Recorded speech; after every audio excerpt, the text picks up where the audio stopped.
दुश्मनों को हमें सही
हमें समझना पड़ेगा कि ये देश के खिलाफ है, क्योंकि देश है तभी आप हैं, तभी हम हैं। जिस दिन देश में आंच आ जाएगी, ना आप रहेंगे ना हम। विपक्ष के नेताओं के साथ सबसे बड़ी दिक्कत ही यही है कि वो 150 बार अप्रोक्सीमेटली जो है वो पाकिस्तान के हमले के बाद उन्होंने टेररिज्म पर सवाल उठाया है, लेकिन कभी भी उन्होंने टेररिज्म में पाकिस्तान का नाम नहीं लिया।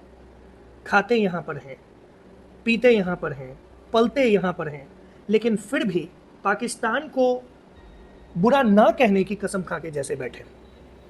अभी ये अवैसी जैसे लोग आपके सामने आकर कह रहे हैं कि नहीं जाना तो बैठ ही जाना, घुस जाना तो वहां से निकलना मत, एंड स्टफ लाइक दैट। और फिर उनके कैडर की जब आप चीजें देखते हो तो फिर आपको दिखता है कि बस और बस एक तरीके का ये अलतकैया है जो आपके और हमारे सामने किया जा रहा है, ताकि हमें और आपको लगे कि नहीं नहीं देखो देखो यार, ये देश के बारे में तो सोच ही रहा है। लेकिन ये लोग ऐसे नहीं है।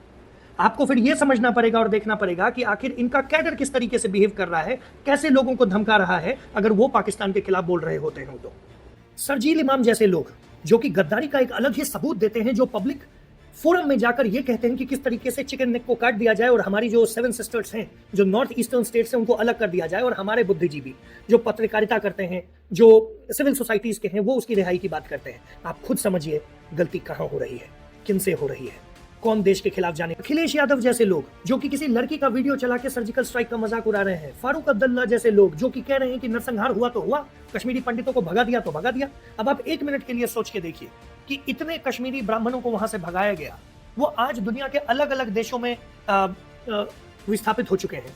आपको क्या लगता है कि वो ऐसे ही जी रहे होंगे? क्या उनके पास पैसा नहीं है? वेकेशन होम के भी नाम पे वो अपना घर कश्मीर में नहीं बनवा सकते हैं, क्योंकि वो जानते हैं कि अगर वो वापस जाएंगे तो उनके जान पर बनाएगी, और जान है तो जहान है। और एक राइट विंग की सरकार होने के बावजूद भी पिछले 11 साल से उन विस्थापितों को वापस हम नहीं करवा पाए हैं। उसका कारण ही यही है कि हमने मामले को इतना ज्यादा बढ़ा चढ़ा के ऐसे लेवल पर पहुंचा दिया कि चीजें वहां से खराब हो गई।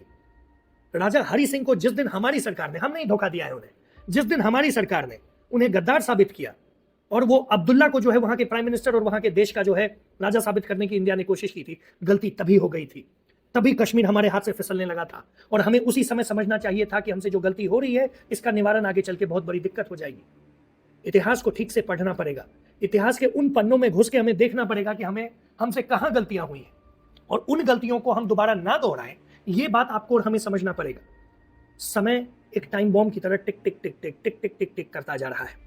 आप देख ही रहे हैं ना, अभी जब पाकिस्तानी पासपोर्ट पे रहने वाले लोगों को यहां से निकाला जाने लगा तो कितनी सारी महिलाएं निकल के आई जो पाकिस्तान में शादी हैं, यहां आके बच्चा कर रही हैं, और फिर आप खुद सोच के देखिए कि वो बच्चा क्या कभी भारत के बारे में सही सोच पाएगा?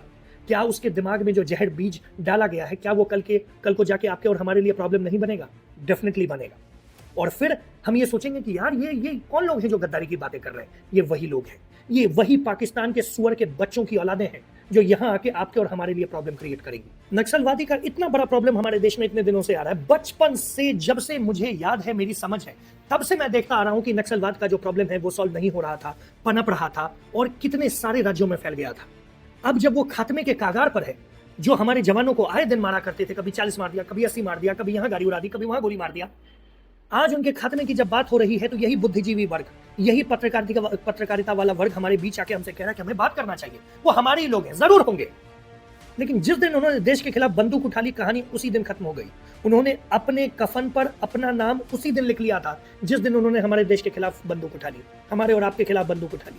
और अगर हम ये बात नहीं समझते हैं, अगर हम वहां पे थोड़ा सा ये हो जाते हैं कि नहीं यार कोई बात नहीं है, जाने देते हैं, मैं आप लोगों से अंत में यही फिर कहना चाहूंगा कि यही आचरण जो है हमारा, वो उस परमाणु बम से भी ज्यादा घातक है जो पाकिस्तान के पास है। वो पाकिस्तान चला पाएगा नहीं चला पाएगा बाद की बात है, लेकिन ये जो आपके और हमारे बीच बैठे लोग हैं, जो बुद्धिजीवी वर्ग बनते हैं और आपको और हमें मारने का रास्ता प्रशस्त कर रहे हैं, उनसे हमें बच के रहना पड़ेगा। ऐसी पार्टियों से हमें बच के रहना पड़ेगा जो आपके, हमारे और देश की सुरक्षा के बारे में जिन्हें कोई मलाल नहीं है, कोई सोच नहीं है, कोई प्लान नहीं है, और जैसा चल रहा है वैसा चलने दें और फिर भी उसके बाद तुष्टीकरण करते रहें, ऐसी सोच रखती है। आपको और हमें समझना पड़ेगा कि ऐसे लोगों की जगह इस देश में नहीं होनी चाहिए। ऐसे लोगों की जगह इस देश के पावर पॉलिटिक्स में कम से कम डेफिनेटली नहीं होनी चाहिए, ताकि हम उन्हें ऐसा कुछ भी करने से रोक सकें। अगर हम ऐसा नहीं कर पाए, अगर हमसे चूक हो गई, तो बांग्लादेश हमने बड़ा क्लोजली देखा है। अभी अगर आप सीरिया के बारे में सर्च करेंगे तो वहां पे आपको पता चलेगा कि किस तरीके से वहां पे इस्लामिस्ट जो हैं वो वहां के क्रिश्चियंस और ड्यूज को मार रहे हैं और वहां पर जो है आतंक मचा रखा है। ठीक इसी तरह आप किसी भी देश की कहानी उठा लें, हमेशा कमजोर ही मारा जाएगा। और अगर आप हमेशा कमजोर ही बने रहना चाहते हैं कि कोई बात नहीं है, हम तो बुरे नहीं है ना, तो फिर वो आपके घर में भी घुसेंगे, आपके माँ बहनों के साथ गलत भी करेंगे और आपकी गर्दन तो काटेंगे ही काटेंगे। इस बात को हमें समझना पड़ेगा। शत्रु बोध हमारे दिमाग में होना चाहिए। ये कोई भड़काने वाली बात नहीं है, लेकिन आपको और हमें अगर पता नहीं है तो कब कौन चाकू मार जाएगा कभी पता नहीं चलेगा और हम ऐसे ही धीरे धीरे करके खत्म हो जाएंगे। ये एक सिविलाइजेशनल वॉर है। आपको यहां पर कन्वर्ट करने के लिए, खत्म करने के लिए हर कोई लगा हुआ है। आपको और हमें समझना